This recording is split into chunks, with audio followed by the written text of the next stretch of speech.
Hey guys, welcome back to another video. In this video, we're going to look into tension specifically in vertical circular motion. We're going to take odd positions on the circle and figure out how to calculate or how to form the equation to find out the tension at those specific positions. So first of all, we have an example where we're taking this green highlighted position. So let's say we're at this specific position on the circle, and the tension, we're denoting it as T5, is pointing towards the center.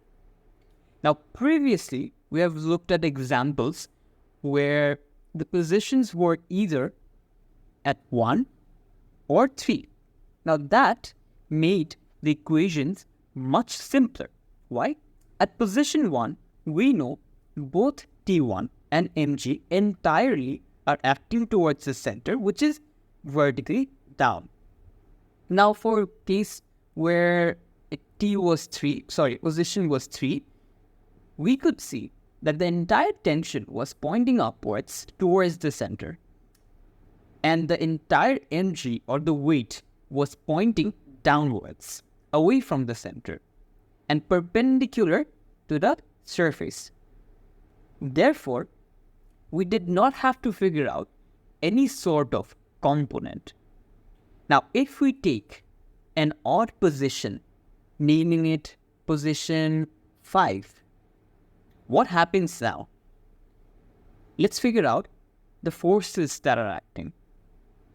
So, first of all, we have tension, which is acting entirely towards the center. So if you're rotating the object using a sort of string, definitely there's some sort of tension in that string, and that would point towards the center. So we know there's a tension T5. What else is there?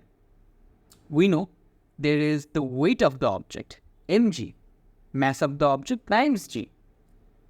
Now, you cannot say the F net or the centripetal force is T5 minus mg only. Why? Because the mg is pointing downwards. However, we need to figure out the forces which is in this line. Therefore, we need to find out the component of the weight which is parallel to this direction. So what do? We know there is an angle theta between the direction of tension and the direction of weight or mg. So there is an angle which is theta. Fair enough. So now we can say, since this component and this component, since this component is near to the theta, we can say it is mg cos theta. And since this component is away from the theta, we could call this mg sin theta. But we don't need that. So we can say that the F net or the resultant force or the centripetal force is given by the tension which is towards the center and the component of the weight which is acting away from the center, which is pulling the ball outwards. What would this give us? This would give us the net centripetal force or the net force. Alright, so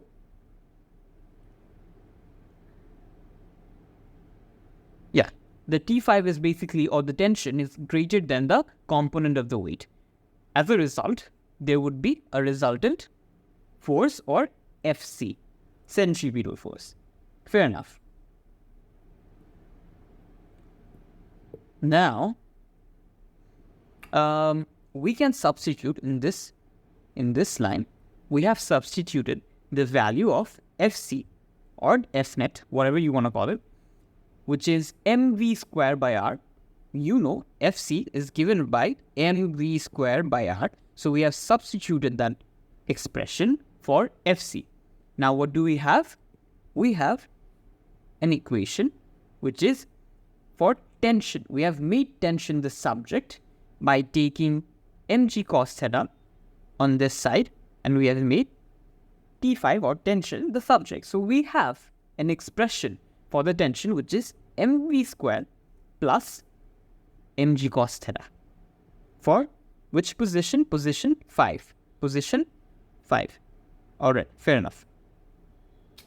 So if we think about this position, since we now know the expression for tension, we want to figure out for this half of the circle, for this entire half of the circle, we want to figure out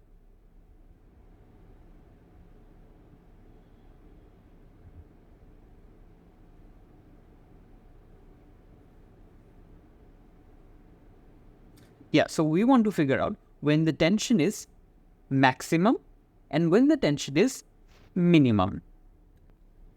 So for T is max, when T is max, we know that cos theta has to be 1. Why is that the case? Let's write down the equation again. T5 is equals to centripetal force Fc plus mg cos theta. You know m doesn't change, g does not change. Constant. Now, what could possibly change or vary? The angle. The angle. Now, you can't independently change Fc or centripetal force because this is dependent on the tension and mg cos theta. So you cannot independently change the value of centripetal force. What you can do is, or what's going to happen is, the angle is going to change. The angle is going to change from, let's say, position 5 to position 2 to position 1. Since the angle is going to increase from theta to, let's say, for T2, it's going to be, let's say, alpha. So the angle is going to increase and change and vary. So we know that theta is a variable. So we can say that if this expression has to be maximum, or the value of T5 has to be maximum, we have to give the value of cos theta as 1. Why? If you draw the graph of cos theta, it's going to look like this, where this is 360, this is 180. Therefore, when theta is 0, T1 is max, meaning cos theta is 1. Therefore, when cos theta is 1, putting here 1, T5 will be given by Fc plus mg, which is the maximum value for T5. Now, if, let's say, the value of theta was anything other than 0, if, let's say, I draw the graph again, and let's say you take the value of 90 degrees, then cos theta would be 0, and you would get a much less value for tension, because mg would in that case be multiplied with 0 and give you 0 over here. Therefore, T5 would equal to Fc, and in that case, tension will decrease. So, if you take another example, another theta, and let's say you're taking 180 degrees, in that case, the value for cos theta is -1. So, you will have in that case Fc minus mg, giving you an even less value for tension. And this gives you the minimum value of tension, since it is Fc minus mg, not plus mg, but minus mg. You cannot get anything lower than this expression or this value. So we know if cos theta is 1, we get the maximum value for tension. So when is cos theta 1? When the angle is 0, meaning the bob or the object is down here in the lowest position. So in the lowest position, we have already discussed this in the previous video, that you get the maximum tension. So in the case where the object is in the lowest position, you can see that the tension is providing you with the mg and the Fc, meaning the tension is both counteracting the value of or the magnitude of weight and also giving you the value of centripetal force, which is why at the lowest position tension is max, because A, it's giving you the value of Fc or centripetal force or contributing to the centripetal force, and B, it is also counteracting or nullifying the value or magnitude of the weight. So in the lowest position, we know that tension is max, and mathematically we can show it that at the lowest position, since theta is 0, the value of cos theta is 1. So if value of cos theta is 1, you will get the tension to be Fc or centripetal force plus mg, giving you the maximum value for tension. Fair enough. So if we go to when tension is minimum, I've already discussed this, but I'll go over this again. So if tension is minimum, what do we need? In this case, we need cos theta to be minus 1. Since the minimum value of cos theta is minus 1, according to the trig function graph, we know the minimum value you can get is either minus 1. Sorry, the minimum value you can get is minus 1 and the maximum value you can get is positive 1. And therefore, the minimum value of cos theta is minus 1. So if the minimum value of cos theta is minus 1, you can write down that the tension or T5 tension is given by mg or mv square by r minus mg minus ng. So since cos theta is minus 1, cos 180 will give you a value of minus 1. We have written minus 1 mg. Cos 180 will give you minus 1. So if you multiply minus 1 with mg, you will get this equation. So if I add one more step above this, T is equals to Fc plus mg cos 180, that will give you minus 1. So you get minus mg, and we have substituted the expression for centripetal force, which is mv square by r, and this is the expression for minimum tension. Fair enough. So you know when theta is 180, you get the minimum value of cos theta, which is minus 1. So the expression of minimum tension is T1 is equals to mv square by r minus mg. Now, from this, you can see that if, let's say, tension is zero, meaning the object is not facing any pull by the string and the string is slack, in that case, you can say, if T1 is 0, you can say mv square by r is equals to mg. All right. So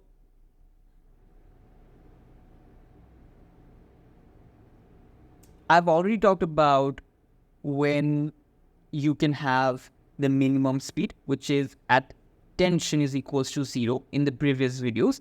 I'll still go over it again. So basically, as I've already mentioned, when tension is equals to 0, the string is slack, meaning the object is not feeling any kind of pull. So if I draw the circle again,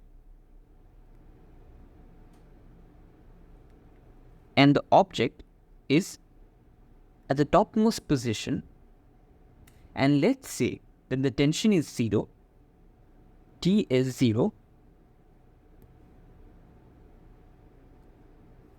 but not negative. T is 0, but not negative. So if T is 0, meaning that this object will have a tendency fall down, but it's not going to. It is not going to fall down if T is 0. Why? Because the object is going to have inertia. Meaning, if the object was traveling in the full circular motion, it should have some sort of speed or velocity. And in this direction, its velocity will be in this direction. Therefore, due to inertia, it will move slightly in the rightwards direction and start regaining the tension. Again, it will start regaining the tension since it is at a lower position, and the string will start feeling a tug, and the tension will be regained. Therefore, you can even prove it using the equation where if you take this as 0 degrees and this as, let's say, 90 degrees, and this as 180 degrees, and this as 270 degrees, you know, after 180, if I rewrite the equation, tension is given by Fc plus mg cos theta. And if I redraw the graph, after 180, let's say, you have a less negative value. Let's say you take negative 200 degrees. So T is equals to Fc plus mg cos 200. So if you use your calculator and solve for cos 200, you will get a value of minus 0.93. Therefore, T is Fc minus 0.94 mg, meaning that this value or this magnitude for tension is larger than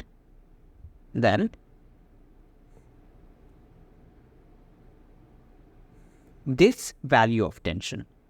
Why?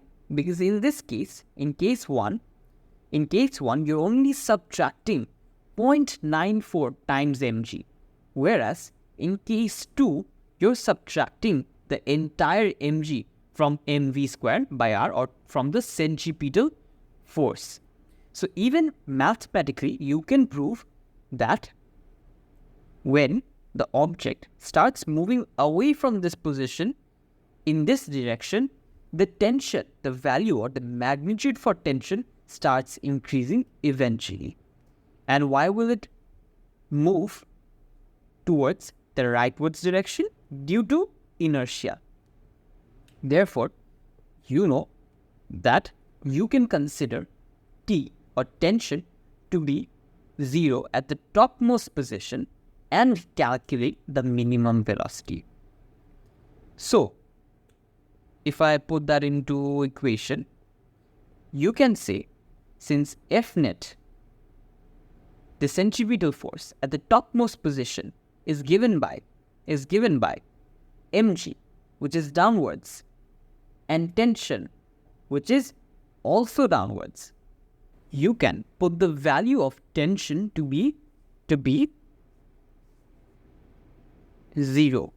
And if you do that, you will get Fc is equals to mg. Fc is equals to mg. Therefore, mv square by r is equals to mg. And if you substitute, make v the subject, you will see that the equation you get is root rg. And we have already done this before. So, the minimum velocity required is going to be given by root rg. The minimum velocity required is going to be given by root rg for any circle.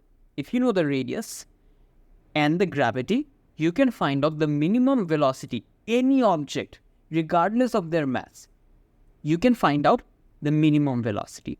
Let's say for an object which is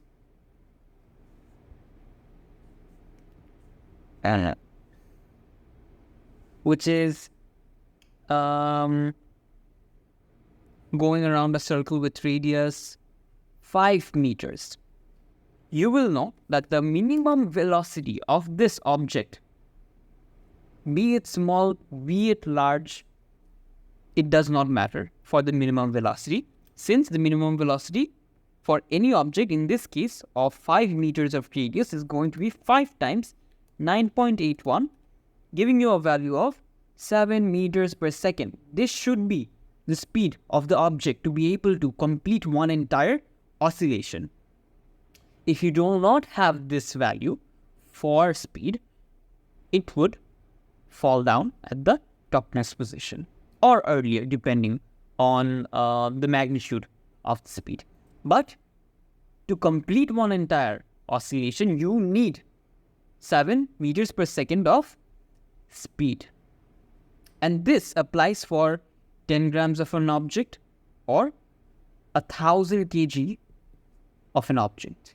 It does not matter if it is 10 grams or even 1000 grams. Why does it not matter? Because for either case, the minimum velocity needs to be 7 meters per second. However, the force required may vary. The force required to put that object in circular motion or vertical circular motion is definitely going to vary.